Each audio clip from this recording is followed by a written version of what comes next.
তো যারা আপু কালকে টুর্নামেন্টে আপনাদের পজিশন কিরকম ছিল আর আপনারা কিরকম গেম প্লে করছেন একটু বলেন তো। কালকে যে ফ্রি ফায়ার টুর্নামেন্ট ছিল ওই টুর্নামেন্টে আমরা সেকেন্ড রানার আপ হই, ট্রিপুলার ভাইয়েরা চ্যাম্পিয়ন হয় এবং কাব্য ভাইয়েরা ফার্স্ট রানার আপ হয়।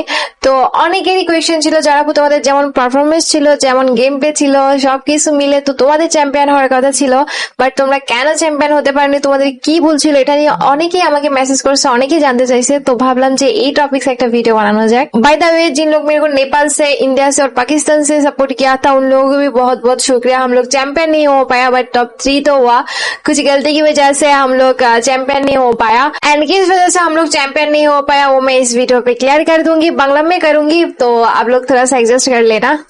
আচ্ছা যারা আপু তোমার পাশে যে ভাইটা বসে আছে এই ভাইটার নাম কি, বা এই ভাইটা কে, একটু সেটা নিয়ে কিছু বলো। আমার সাথে আছে আমার টিমের সব থেকে প্রো প্লেয়ার, ঠিক আছে, যে আমাদেরকে গাইড করছে কোথায় কি করতে হবে কোথায় কি করতে হবে না। আমার প্রথম প্রশ্ন হচ্ছে কি, আপনি টপ 3 করে খুশি নাকি খুশি না? খুশি বলতে একদিক দিয়ে খুশি, আরেক দিক দিয়ে মন খারাপ, আরেক দিক দিয়ে মানে থাকে না ফ্রাস্ট্রেশন, সবই করতে গেলে কম্বো প্যাক। গাইস 10 লাখ টাকা টুর্নামেন্টে যারা আপুদের গেম প্লে কেমন ছিল, পারফরমেন্স কেমন ছিল, চলো তোমাদের এই ভিডিওর মাধ্যমে সেটা দেখাবো। What is going on their? যারা গেমিং এর যে পুশ সেখানে এটা সার্ভাইভ করা বাকি টিমগুলোর পক্ষে সম্ভবই হচ্ছে না। একটার পর একটা টিম চলে যাচ্ছে তো যাচ্ছে। কাব্য আই থিঙ্ক এলিমিনেটেড। যারা ইজ ডুইং গুড। কি মনে হয় এখন কি হবে? এখানে যারা গেমিং যে পজিশন আছে সবগুলা কিল ওরা নেয়া ধান্দাতে আছে, আমার যেটা মনে হয়। সাকিব ওরা যে পেইনটা দিবে একটু পরে ট্রিপলার টিমকে ওই পেইনটা দিবে, সেম পেইনই বেঁধে যাচ্ছে সাকিব আর ট্রিপলার টিম। আই হোপ সেখান থেকে ওরা গাইস এই ম্যাচে যারা আপুদের পজিশন খুবই ভালো ছিল, তাদের স্কোয়াডের একটা প্লেয়ার অনেক ভালো গেম প্লে করে, আর হ্যাঁ যেহেতু জোন তাদের পক্ষে ছিল সেহেতু তাদের গেম প্লেটা করাও অনেক ইজি হয়ে যায়। পজিশন যারার কাছেই আছে, সবগুলা টিম শুধুমাত্র যারার কাছেই হচ্ছে কি ড্যামেজ হবে। দেখতে পাচ্ছি বেরুস হচ্ছে কি সেখানে স্নাইপার কিলগুলো তুলে নিচ্ছে। বলতে না বলতে 60টা কিল ওদের, একটু পরে ত্রিপুরাকে বের হওয়া লাগবে। বলতে না বলতে আশি ডাউন। আই থিঙ্ক আশি রহমান গেমিং এর লাস্ট ম্যানের লাইভ ছিল ফেভারিট। এখন তো যারা কেমন হচ্ছে ক্রুজ, এটা ভাই স্পোর্টস টুর্নামেন্ট চলতেছে, কোন টিম কখন কাকে পুল ব্যাক করে টেনে পিছনে ফেলায় দেয় we have no clue about that. যারা টেনে কিন্তু চার্জিং করার চেষ্টা করতেছে সিঙ্গেল ব্যারেলটাতে, সিঙ্গেল ব্যারেল কিছুটা নট ট্র্যাক এন্ড ট্র্যাক কিন্তু কিছুটা ড্যামেজ প্রোভাইড করার চেষ্টা করছে এবং জাম্প শট দেওয়ার চেষ্টা করতেছে ক্র্যাকের উপরে, এবং মিস্টার ত্রিপুরা চুপচাপ চেয়ে দেখতেছে যে ভাই তোমরা ফাইট করো, সমস্যা নেই, আমরা চেয়ে দেখতে পারা নাই। ইউএসের সে মনস্টার টাইগার কভারটা নিয়ে তারা চেষ্টা করছে, নিচটা কিন্তু নকডাউন টাকলা না প্লেয়ার ত্রিপুরা সেটাকে টাকলা অ্যাসিন নকডাউন ট্র্যাকের মারফত নেওয়ার চেষ্টা করতেছে। সামহাউ তুই একটা কিল পয়েন্ট সিকিউর করার যারা যেমন চারজন প্লেয়ারই এখন, চারজন না যারা জন্য 3জন প্লেয়ার হিরুষকে মেরে দেওয়া হয়েছে। সো 3v1 মেবি আমার নজর দেখতেছি আমি এখানে One versus two versus three.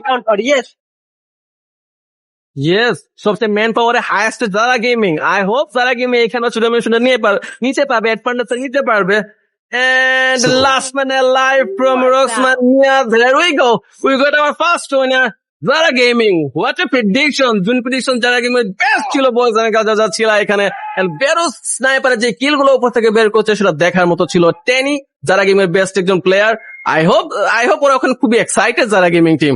Guys এখন আমরা যারা আপুর থেকে শুনবো এত ভালো গেম প্লে করার পরেও তারা কেন ম্যাচে চ্যাম্প করতে পারেনি। চলো লাস্ট ম্যাচটা ভুইয়াও যদি না করতাম, যদি টপ 2 বা 3ও হইতো তাহলে চ্যাম্প আমরাই মারতাম, কারণ আমাদের ওরকম পয়েন্ট ছিল, আমাদের বেশি ডিফারেন্স ছিল না। बस लास्ट मैच की गलती की वजह से गाइस, लास्ट मैच की गलती की वजह से हम लोग चैंपियन से हट गया था गाइस, क्या बताऊं। বাকি যে ইনফ্লুয়েন্সার আছে, যে ইটস কাব্য, ট্রিপলার, তারপর যে কটা ইনফ্লুয়েন্সার আছে, হ্যাঁ সব ইনফ্লুয়েন্সাররাই একবারে এক সপ্তাহ হইতে মানে একবারে থাকে না ডে 7 থেকে একবারে ফাইনাল পর্যন্ত তারা যতগুলা পেইড টুর্নামেন্ট আছে, পেইড টুর্নামেন্টের ফাইনাল আছে, গিভঅ্যাওয়ে টুরের ফাইনাল আছে, সবগুলাতে তারা তাদের নিজের টিম নিয়ে, ইনফ্লুয়েন্সার নিয়ে প্র্যাকটিস করছে দিন রাত। ধরতে গেলে অনেক টাইমই 3 ঘন্টা 4 ঘন্টা করে প্র্যাকটিস করছে। বাট যারা আপু আর আমরা লিটারেলি আমি বলি এটা আমার দোষ, আমরা এটাই বলবো লিটারেলি আমরা একটা ম্যাচ না র্যাঙ্ক খেলছি না ট্যুর খেলছি, কিচ্ছু না। যারা আপু ঘুম, আমরা ট্যুর খেলে ঘুম, মানে সবাই নিশ্চিন্ত আছি যে দেখা যাবে সব ফাইনালের দিনে, ফাইনালি দিন দেখা যাবে। প্র্যাকটিস করছি কখন আমরা, যখন এই প্র্যাকটিস ম্যাচ চলছিল লাস্ট এই যে ফাইনালের আগের দিন, সেদিন আমরা একটা নাকি দুইটাই ছিল, দুইটা ম্যাচ দুইটা ম্যাচ ম্যাচ আমরা খেলছিলাম। হ্যাঁ বাট এছাড়া আমরা লিটারেলি ভাই তোমাদের বিশ্বাস না করো, আমরা লিটারেলি একটা র্যাঙ্ক ম্যাচ আমরা একসাথে খেলি নাই। কিচ্ছু না,